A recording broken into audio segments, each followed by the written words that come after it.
The silence after the attack was worse than the noise. It stretched across human space like a heavy blanket, smothering everything. People waited. For answers. For action. For anything. But nothing came. On Mars, Ethan Blake stayed quiet, most of the time. He kept his kids close and didn't talk to reporters or officials unless he had to. Every night he stared at the stars through the window of their small room in the survivor camp. He saw them the same way he did the day Alara 6 burned. Cold. Watching. Waiting. Off-world, governments argued. Some said they should strike back. Others said they needed more time. Scientists studied the wreckage that little remained, trying to find clues about who attacked them. They found strange metals, black and smooth like glass but unbreakable. They found symbols carved into pieces of hull, alien writing that made no sense. And they found fear. Fear in the eyes of diplomats. Fear in the voices of leaders. Fear in every message sent between colonies. Humans had always been seen as weak, new, easy to ignore. Now, they were targets. Ethan didn't care about politics. He didn't care about meetings or reports. All he cared about was finding out who killed his wife and nearly took his children. One day, a woman came to see him. Her name was Mia Langston. She worked for the Terran Defense Fleet running ship systems and decoding data. She was young, smart, and tired of being ignored. She brought files. She brought maps. She brought questions. "You want revenge," she said, sitting across from him in the dimly lit room. Ethan looked at her. "Yes." "Then you're not alone," she said. "I do too." She told him what she knew. It wasn't much, but it was more than anyone else had bothered to share. Fragments of radio signals, bits of code recovered from destroyed ships, patterns hidden in the attacks. They weren't random. They were planned. Each colony hit was far from Earth, isolated. Each one had something in common. Early warning systems were weak. Each time the attackers came without warning and left without a trace. Mia had been part of a small team trying to make sense of it. She'd uncovered a signal buried beneath normal space traffic. Faint. Old. Repeating. It wasn't meant for humans. "We think it's a message," she said. "From whoever did this." Ethan leaned forward. "Can you translate it?" "Not yet," she admitted. "But we're getting closer." He asked her why she came to him. "Because you lost someone," she said. "And because you're still here. I think you'll do something about it." He didn't answer right away. He looked at his sleeping kids on the couch wrapped in blankets. They were safe, for now. "What do you need?" he finally asked. "A pilot," she said. "Someone who isn't afraid, to go where the signal is coming from." He didn't say yes, not then, but he didn't say no either. Over the next few weeks, he trained, not in front of a classroom anymore, but in simulators and combat zones. He relearned how to fly, how to shoot, how to survive. Military brass watched him with interest. A man who had lost everything was suddenly moving like a soldier again. He noticed their looks, the whispers. They saw something in him now. A weapon. Good. Because that's exactly what he wanted to be. One night, Mia showed him something new. A map. Blinking dots showing where attacks had happened. When she overlapped them, a pattern formed. "They're following something," she said. "Like a trail." "Toward what?" Ethan asked. "We don't know yet," she said. "But if we follow it, maybe we'll find out." Ethan stared at the screen. This wasn't just about revenge anymore. This was about answers, about truth, about fighting back. He looked at Mia and nodded. "When do we leave?" She smiled. "Just a little. As soon as we get clearance." They didn't have much. Just a theory. A broken signal. And a list of dead worlds. But they had something else now. Hope and fury. Two things no enemy could ever match. The signal came from deep space, not from any known system. It was hidden behind a wall of silence like something that didn't want to be found. Ethan Blake studied the data every night. He wasn't a scientist or a linguist, but he knew pain, when he saw it. And this signal? It hurt. It was cold, mechanical, full of static and broken voices. Sometimes, if you listened close enough, you could hear something that almost sounded like a warning. Maya Langston worked beside him. She had a sharp mind and tired eyes. She spent hours decoding pieces of the message, pulling bits of meaning from noise. "This isn't just a signal," she told Ethan one night. "It's a command." He looked up from his screen. "From who?" "Not sure yet," she said. "But I think they were watching us long before they attacked." They learned more as the days passed. The signal wasn't new. It had been repeating for decades, buried beneath normal space traffic, hiding in the background like a whisper. No one heard. Someone had sent it, someone powerful. And now they were cleaning house. Military leaders wanted the data. Scientists wanted to study it. Diplomats wanted to ignore it. But Ethan and Mia kept digging. Then they found something worse than fear. They found the truth in the oldest records of human space travel. There was a file marked classified. It should have been lost, but nothing ever truly disappears in space. Inside was a report from over 200 years ago. A first contact mission. A ship called the Voyager 7 on. It had gone beyond human borders, looking for life.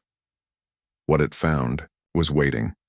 The report described a massive structure floating in darkness. No stars nearby, no planets. Just a fortress built around nothing, and it was watching. The crew tried to make contact. They sent messages, waited, watched. Then the structure opened fire. The Voyager 7 Dawn barely made it back. Most of the crew died. The survivors were silenced. The mission was erased from public memory, but the message survived, and so did the enemy. Mia stared at the screen, her face pale. They've known about us for centuries. Ethan felt cold inside. Why wait so long to attack? Maybe they were waiting to see what we'd become, she said. They weren't alone in the universe. Never were. But now, they weren't. Just being watched, they were being judged, and humanity failed. Later that week, Ethan met with a group of officers. They sat around a table in a dark room on Mars. Maps and reports covered the walls. "We need to know more," one of them said.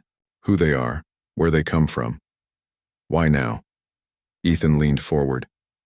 "I can get you answers." The room went quiet. "How?" another officer asked. "We follow the signal," he said. "To the source." Some of them laughed. Others looked worried. "You're talking about going into unknown space," an admiral said. "With no backup, no support." "Then give me a ship," Ethan said. "Just one." They refused, of course, rules, protocols, politics. But Ethan already had a plan. He didn't need permission. 2 nights later, he and Mia stood outside a hidden hangar near the edge of the Mars colony. Inside was a small warship, sleek and fast. Experimental. Not fully tested. It was called the Storm Chaser. "You sure about this?" Mia asked. Ethan looked at the sky, at the stars, at the places where people died. "No," he said. "But I don't have a choice." They boarded the ship. Systems powered on, engines hummed. The hangar doors opened, revealing the black sky. As they lifted off, Ethan felt something shift inside him. This wasn't just revenge anymore. This was war. Behind them, alarms began to sound. Someone had noticed they were gone, but it was too late. The storm chaser vanished into the stars, chasing the voice of death. Somewhere out there, the enemy waited, and Ethan was going to make them regret ever hearing the word human. The storm chaser flew deep into space, far from human borders. The stars around it were cold and quiet, like they were watching. Inside the ship, Ethan Blake sat in the pilot's seat, eyes fixed on the screen ahead. Beside him, Maya Langston worked through data, checking systems, tracking the signal that had brought them this far. They weren't alone for long. As they passed the edge of mapped space, new readings appeared on the scanner. Ships, not theirs, not human, Something was following them. "We've got company," Mia said, voice tight. Ethan didn't look away from the screen. "How many?" "4. Maybe 5. Fast." He clenched his jaw. He knew this would happen. The enemy wasn't going to let them sneak in unnoticed. "Can we outrun them?" he asked. "Not forever," she said, "but maybe we don't have to." She pulled up a nearby system on the map. A dead world. No life. Just ruins and dust. "There's something down there," she said. "Old. Buried. I picked up energy spikes when we passed by. You think it's connected to the signal?" "Could be," she said. "Worth a shot." Ethan made the call. He turned the storm chaser toward the planet below. Behind them, the enemy ships followed. The descent was rough. Thick clouds blocked most of the view, flashing with lightning. The ship shook as it broke through the atmosphere. Alarms beeped, systems flickered. Then they hit the ground hard. The storm chaser skidded across broken stone before coming to a stop near the edge of a massive crater. Smoke rose from vents. The hull groaned. Mia unbuckled herself. "We're not dead. That's a start." Ethan stood slowly. "Let's hope that lasts." They stepped outside. The sky was dark, painted red with dust. Wind howled between jagged rocks and shattered towers. Once, this place had been a city. Now it was a graveyard. They walked, carefully scanning for anything useful. Then Mia stopped. "Ethan," she whispered. "Look, ahead was a structure half buried in the dirt. Tall, black, alien. Symbols glowed faintly along its surface. Same ones found on the wreckage from Alara 6. "This is it?" she said. "This has to be part of their network." Ethan checked behind them. The enemy ships hadn't landed yet, but they were close. "We don't have much time," he said. They found an entrance and forced it open. Inside, the air was still. The walls pulsed with light like the place was alive. In the center of the chamber was a console. Floating above it was a hologram, a star map, miles of space routes, thousands of points. And at the center of it all, Earth. "This isn't just a message hub," Mia said. "It's a command node." Ethan looked at the map. "Then we need more than answers." "What do you mean?" He met her eyes. "We need to take this fight to them." Before she could answer, a sound echoed through the halls. Footsteps. Not human. They ducked behind a pillar as a group of figures entered the room. Tall, armored, weapons drawn, aliens. Their skin was dark, almost metallic, faces hidden behind masks. They moved with purpose, scanning the room. One of them stepped toward the console and pressed a hand to it. The symbols flared brighter. Messaging home. Messaging for help. Messaging for war. Mira tapped Ethan's arm. "We can't let them send that signal." He nodded. Pulled out his pistol. They waited until the aliens were distracted. Then they struck. Shots rang out. Sparks flew. One alien dropped. The others reacted fast, diving for cover. A firefight erupted in the ancient hall. Bullets cracked against metal walls. Smoke filled the air. Mira grabbed a device from the console and stuffed it into her pack. "Got it!" she shouted. Ethan backed, toward the exit, covering her. "Then let's go." They ran through the corridors, shots chasing them, burst outside into the storm. The storm chaser was still where they left it. They sprinted toward it, heartbeats pounding. Then a shadow passed overhead. Enemy dropships. Closing in. Ethan shoved Mika inside and jumped after her. "Get us up," he yelled. She slammed the controls. Engines roared. The ship lifted off the ground just as bullets tore into the dirt. They shot into the sky, dodging enemy fire, and then they were clear. Back in space, the storm chaser turned toward home. Mira opened the device. Inside was data, logs, messages, proof of who attacked them. Why? And what came next? Ethan stared at the screen. "Now we know," he said. Mira looked at him. "What do we do with it?" He smiled, just a little. "We build an army."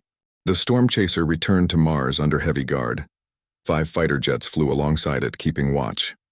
The moment it landed, armed soldiers surrounded the ship. Ethan Blake stepped out first, tired but steady. Mia Langston followed, carrying a small black drive. The data they had stolen from the alien structure. They had proof now. Proof that the attacks were not random. Proof that humanity had been watched for centuries. Proof that someone far away had decided humans were dangerous and needed to be erased.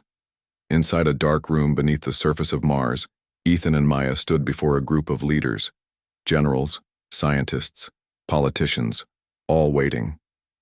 Mira placed the drive on the table. "This is everything we found," she said. A woman in uniform leaned forward. "What exactly did you steal?" Ethan answered. "A message. One they've been sending for years." He tapped a screen. Lines of alien text filled the air in front of them. Then came translation. It was short, cold, final. "Humanity is unstable. Containment failed. Extermination approved." There was silence. Then noise. Voices rose. Questions flew. Who sent it? Where is their base? How many are there? Ethan raised a hand. The room quieted. "We don't have all the answers yet," he said. "But we know this. They're not done. They won't stop until every human is dead." The woman in uniform looked at him. "And what do you suggest we do about it?" Ethan didn't hesitate. "We fight back." Some laughed. Others frowned. "With what?" one general asked. "Our ships? Our weapons? We barely survived the first attack." Ethan met his eyes. "Then we build better ships, better weapons, better fighters." Mira spoke next. "We also need people who understand the enemy. Linguists, hackers, engineers. We can't just throw soldiers at this." For the first time, the room listened. After hours of discussion, a plan began to form. Operation Vengeance. Its goal: find the enemy's home system. Its mission: strike first. Recruitment began immediately. Not just soldiers, but anyone with skills worth using. Pilots, techs, spies, even ex-criminals if they could help. One by one, they joined. Derek Hale was the first. A former pilot grounded for breaking rules. Fast, smart, angry. Ava Cruz came next. A hacker who once broke into a government network just to prove she could. She knew how to get inside enemy systems. Raj Patel was a linguist, obsessed with alien languages. He saw meaning where others saw noise. Tara Boone was a medic turned peacekeeper. She had seen war up close and survived. Together, they became something new. Not just a crew, a weapon. Training started right away. They learned how to fly together, fight together, think together. Nights were long, days were longer. Fights broke out. Tempers flared. Trust was hard to earn, but slowly they became more than strangers with skills. They became a team.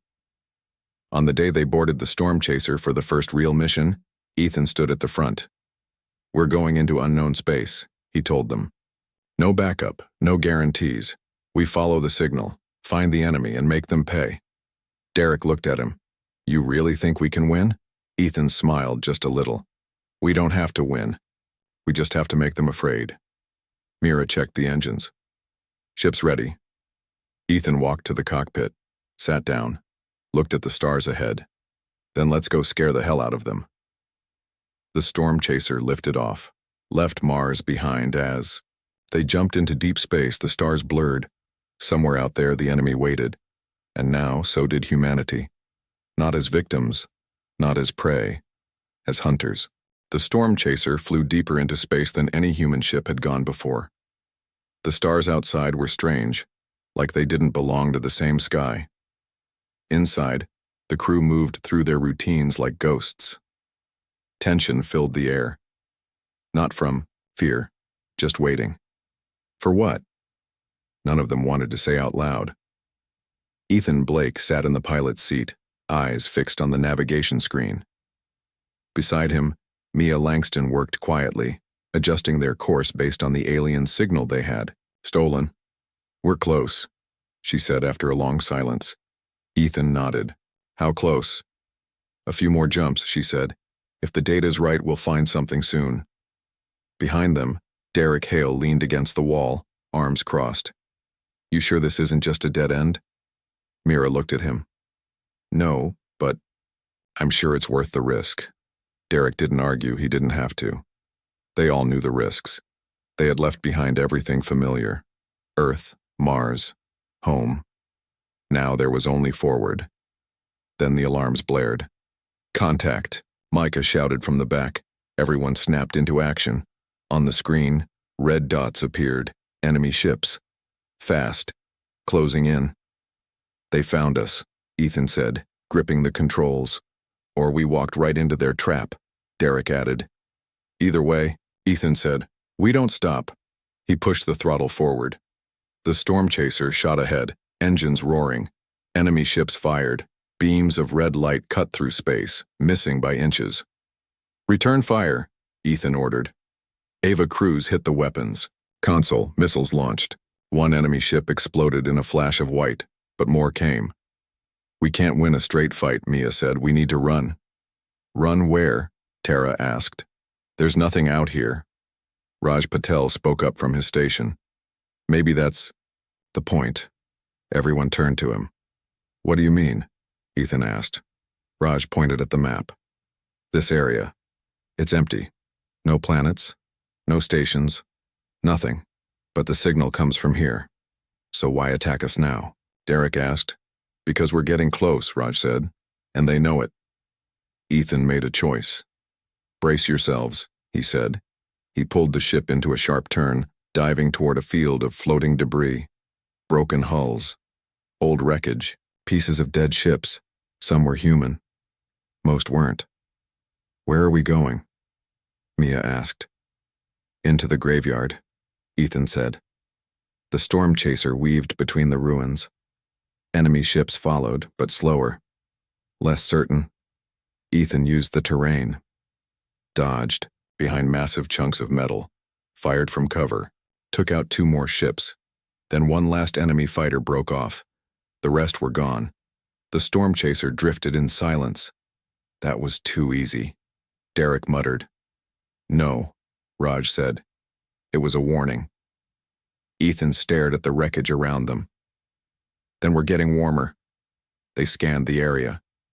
Found something hidden beneath the floating junk. A signal tower. Still active. Still broadcasting.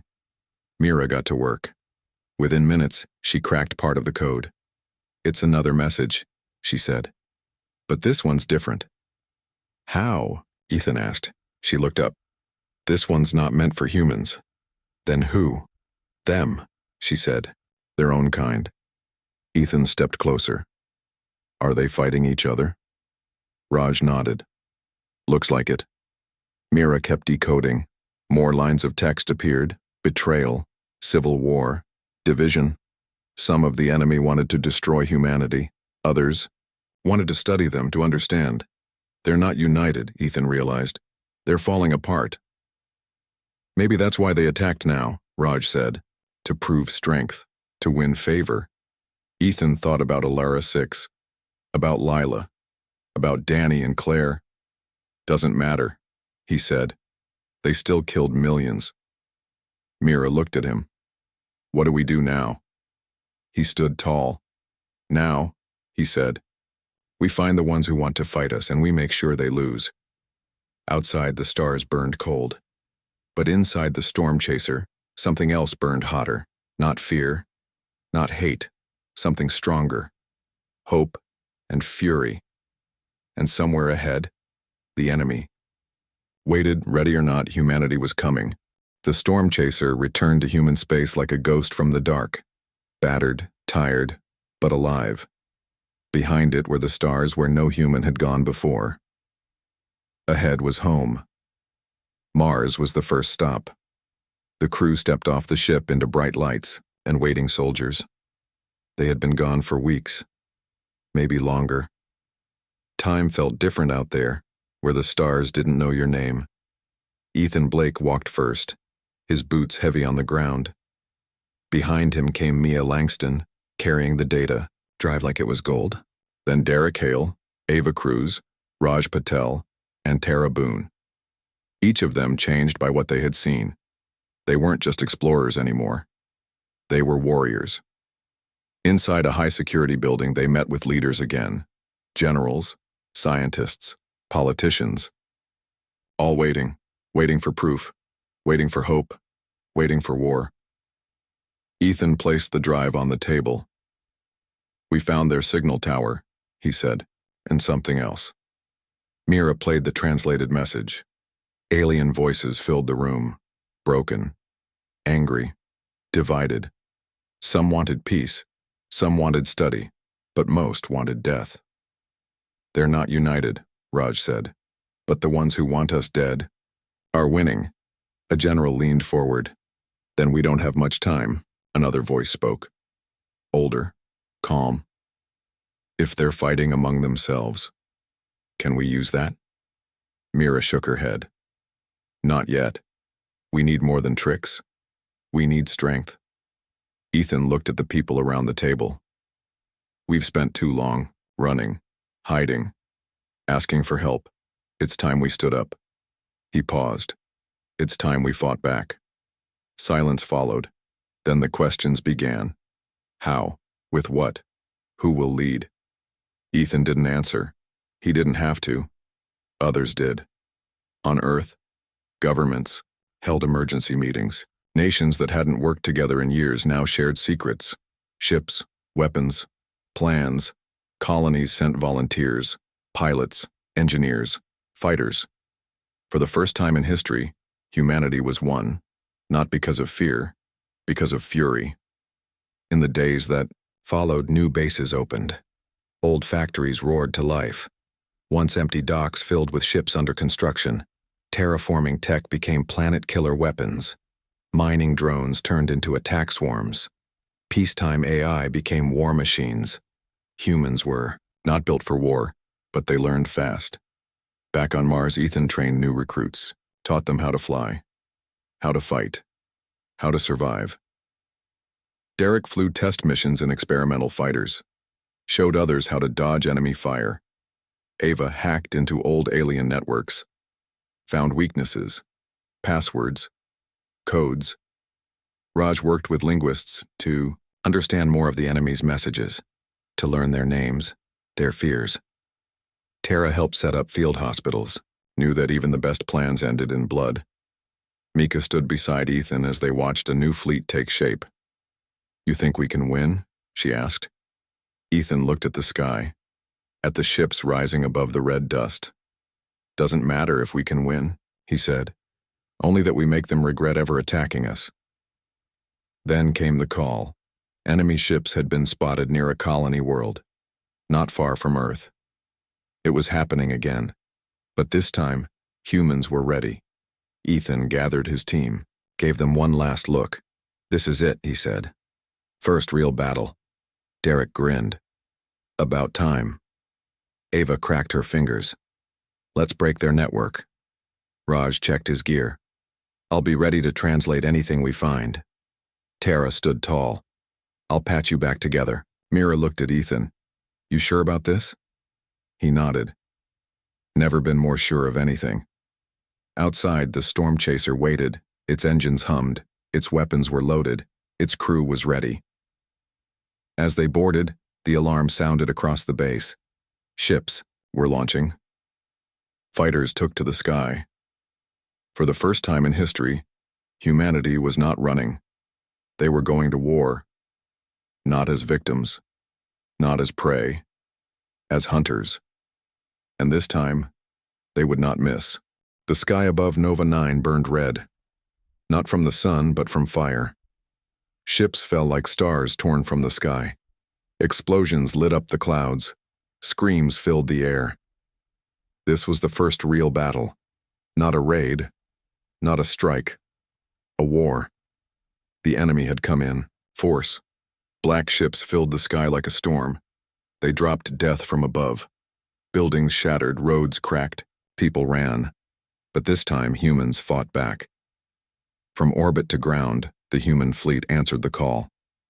Fighter jets screamed through the air. Missiles tore through alien hulls. Drones swarmed like angry bees, slicing through armor with deadly precision. On the ground, soldiers held their lines, weapons fired, orders were shouted. Blood was spilled. Nova 9 was not going to fall. Not again. Ethan Blake stood on the bridge of the Storm Chaser, watching the battle unfold. "How are we holding?" he asked. Mira Langston checked her screen. "We're pushing them back. Just barely." Derek Hale flew one of the lead fighters, weaving between enemy ships. He hit hard, fast, and never stayed still long enough to be caught. Ava Cruz worked from behind enemy lines, hacking into command systems.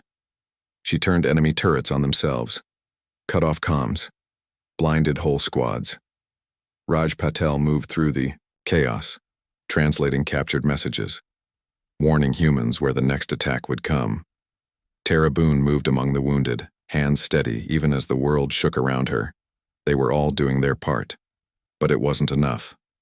Not yet. The enemy. Commander was still alive, hidden deep inside a shielded base near the planet's core. As long as that leader lived, the attack wouldn't stop. "We need to end this," Ethan said. Mira looked at him. "You thinking what I think you're thinking?" He nodded. "We go in." "That place is a fortress," Derek said over comms. "You'll never make it out. Then we make sure they don't get the chance to keep killing us." Silence followed. Then agreement. A plan formed. Small team. Fast insertion. High risk, just like always. Hours later, the Storm Chaser landed in a dead zone miles from the enemy base. The crew stepped off the ship, gear heavy, hearts heavier. They moved through broken land, past ruins, past bodies, past fear. When they reached the base, they didn't knock. They broke in. Inside, the halls were cold, dark, filled with silent machines and distant voices. They moved fast, quiet, deadly. Enemy guards fell before they could shout. Raja translated security codes. Mika hacked into locks. Ava disabled alarms. They reached the heart of the base, the command center. And there, waiting for them, was the enemy leader. Tall, armored, faceless. It did not speak. It did not run. It raised its weapon. Ethan fired first. The shot rang out. The leader staggered, then fell. Silence. Then light. The entire base shuddered. Alarms blared. Systems failed. "We need to go," Tara shouted. They ran. Behind them, walls collapsed. Fires spread. Metal groaned. They barely made it out. Outside, the sky changed. Enemy ships stopped fighting. Some turned on each other. Others fled. The signal was gone. The leader was dead. The battle was won. Back on Earth, the message spread. Nova 9 survived. Humans fought back, and they won. For the first time, the galaxy saw something new. Not fear, not weakness, strength and fury. As the Storm Chaser lifted off, leaving the burning base behind, Ethan looked at his crew. They were tired, broken, but alive. Mira sat beside him. "What now?" she asked. Ethan stared at the stars. "Now," he said. "We finish this." Somewhere ahead, the enemy's homeworld waited, and humanity was coming, not to talk, not to hide, to fight and win. The stars did not shine the same way anymore. Before, they had watched silently, cold, distant. Now, they seemed to tremble. Humanity had changed. They were no longer just explorers, no longer seen as weak, no longer ignored. They had fought back, and won. The war had started with fire and fear. A colony burned, a family lost, a man broken. But it ended in the heart of enemy space. The human fleet moved like thunder through the stars. Ships built from old mining rigs. Fighters flown by farmers turned pilots. Weapons made from tools once used to build homes. They came, not for peace. Not at first. They came for justice. The final battle took place around a dark world hidden behind dead stars. No name, no history, only silence. The enemy had gathered there, the last of their kind, divided, scared, but still dangerous. Ethan Blake stood on the bridge of the storm chaser, looking at the screen. "We're ready," Mia Langston said beside him. He nodded. "Then let's finish this." The signal went out. Every human ship answered. The attack began. Missiles lit up the sky. Lasers cut through metal. Drones swarmed like insects. The enemy fought hard, but they were falling apart. Some tried to run. Others turned on each other. In the end, there was no great victory speech, no long battle, just the truth. Humans were stronger than they had been told, smarter than they had been warned, faster than they had been feared. The enemy command center was destroyed in the first hour. Their leader gone. Their network broken. Without orders, without unity, they could not win. As the dust settled, the human fleet held position. No one spoke for a long time. Then, over open channels, a message came in. It was not from humans, it was from others. Aliens who had watched from far away. Ones who had ignored humanity before. Now, they wanted to talk. "We did not expect this." The message read, "You are not what we thought." Ethan looked at Maya. "What do we tell them?" she asked. He thought about Lila, about Danny and Claire, about Ilara 6, about all the lives lost, all the people who had fought, who had bled, who had come back stronger. He smiled just a little. "Tell them," he said, "that we never asked for war." He paused. "But we will always fight for our home." Mira sent the message. Silence followed. Then another reply. "We understand." And that was enough. Weeks later, the storm chaser returned to Earth. Not as heroes, not as soldiers, as something new. Symbols, proof that even the smallest species could rise, could fight, could change the galaxy. On Mars, Ethan walked alone through the quiet streets. The war was over. The world was rebuilding. People looked at him differently now, with respect, with fear, with hope. He didn't care about any of that. He only cared about one thing. His kids. Danny and Claire waited at home. Safe. Alive. Lila would have wanted that. So would all the others who didn't make it back. He sat outside watching the stars. Mira joined him. "You ever think we'd get here?" she asked. He shook his head. "Never thought we'd survive the first attack." She smiled. "We did more than survive." He looked at her. "We made them afraid."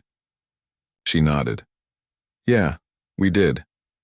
Far away, in the deep dark of space, alien leaders met in secret. They talked in hushed voices about the humans, about what had happened, about what might come next. One of them finally spoke. "No one feared Earth before." Another nodded. "Until now." And somewhere, in every human colony, on every ship, in every heart, there was pride and peace and strength. Because the stars may have been silent once. But now, they listened.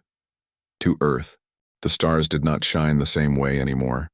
Before they had watched silently, cold, distant. Now they seemed to tremble. Humanity had changed.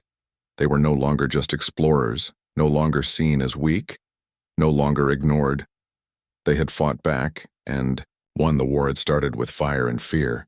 A colony burned, a family lost, a man broken, but it ended in the heart of enemy space. The human fleet moved like thunder through the stars. Ships built from old mining rigs. Fighters flown by farmers turned pilots. Weapons made from tools once used to build homes. They came, not for peace. Not at first. They came for justice. The final battle took place around a dark world hidden behind dead stars. No name. No history. Only silence. The enemy had gathered there, the last of their kind, divided, scared, but still dangerous. Ethan Blake stood on the bridge of the storm chaser, looking at the screen. "We're ready," Mia Langston said beside him. He nodded. "Then let's finish this." The signal went out. Every human ship answered. The attack began. Missiles lit up the sky. Lasers cut through metal. Drones swarmed like insects. The enemy fought hard, but they were falling apart. Some tried to run. Others turned on each other. In the end, there was no great victory speech, no long battle. Just the truth. Humans were stronger than they had been told, smarter than they had been warned, faster than they had been feared. The enemy command center was destroyed in the first hour. Their leader gone, their network broken. Without orders, without unity, they could not win. As the dust settled, the human fleet held position. No one spoke for a long time. Then, over open channels, a message came in. It was not from humans. It was from others. Aliens who had watched from far away. Ones who had ignored humanity before. Now, they wanted to talk. "We did not expect this," the message read. "You are not what we thought." Ethan looked at Mia. "What do we tell them?" she asked. He thought about Lila, about Danny and Claire, about Ilara. 6, about all the lives lost, all the people who had fought, who had bled, who had come back stronger. He smiled, just a little. "Tell them," he said, "that we never asked for war." He paused. "But we will always fight for our home." Mira sent the message. Silence followed. Then another reply. "We understand." And that was enough. Weeks later, the storm chaser returned to Earth. Not as heroes, not as soldiers, as something new. Symbols, proof that even the smallest species could rise, could fight, could change the galaxy. On Mars, Ethan walked alone through the quiet streets. The war was over. The world was rebuilding. People looked at him differently now, with respect, with fear, with hope. He didn't care about any of that. He only cared about one thing. His kids. Danny and Claire waited at home. Safe. Alive. Lila would have wanted that. So would all the others who didn't make it back. He sat outside watching the stars. Mira joined him. "You ever think we'd get here?" she asked. He shook his head. "Never thought we'd survive the first attack?" She smiled. "We did more than survive." He looked at her. "We made them afraid." She nodded. "Yeah, we did." Far away, in the deep dark of space, alien leaders met in secret. They talked in hushed voices, about the humans, about what had happened, about what might come next. One of them finally spoke. "No one feared Earth before." Another nodded. "Until now." And somewhere, in every human colony, on every ship, in every heart, there was pride and peace and strength.